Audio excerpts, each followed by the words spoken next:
I don't think if you really put your heads together, I don't think, Braylon, that you will find a better Lions team in a decade for sure. I mean, that 2014 team, now again, I don't care what you say. I think that 2014 team could have won the Super Bowl. With Matthew Stafford, Calvin Johnson, and Ndamukong Suh. If they don't get screwed in Dallas on the pass interference penalty, I think they have a chance to at least get to the NFC Championship game and perhaps even make it to a Super Bowl. That's how strongly I feel about 2014. But this Lions team right now, Braylon Edwards, to me, is as good a Lions team as we have seen in at least 10 years. But you can go back to the early 90s. Yes. The way this team is built, where its strengths are, this is as complete a team as you will see.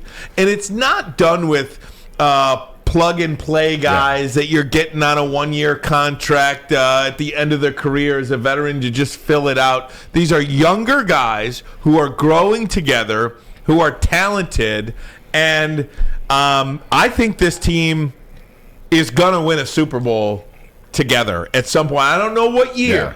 I don't know what year. I don't know when they're going to do it.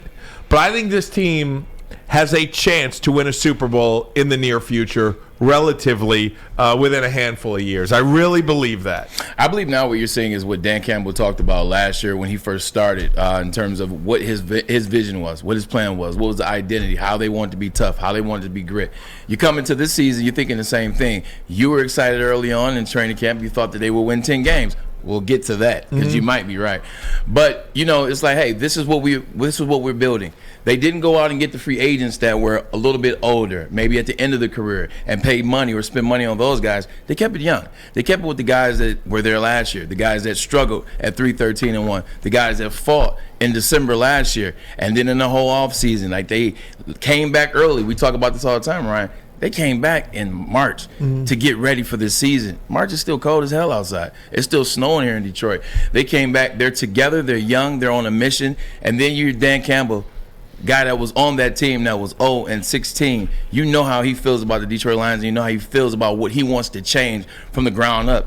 And I think you're starting to see it, Ryan. I watched that game, and I was like, never at any point in the game did I think the Lions were going to lose. And I felt like it's the first game I saw, Ryan. God, that's such a great point. At no point did I think the Lions were going to lose. I knew that they would be okay. And the things that used to go against the Detroit Lions. T.J. Hockenson drops a wide open pass on third down. They get an offsides on the defense. Oh, here we go, 4th and 1. Minnesota, not so fast. They stop them. That's the key to the game right there. Exactly, that sequence. So those plays are now starting to go the way they're believing in themselves. Man, nobody wants to play this Detroit Lions team right now.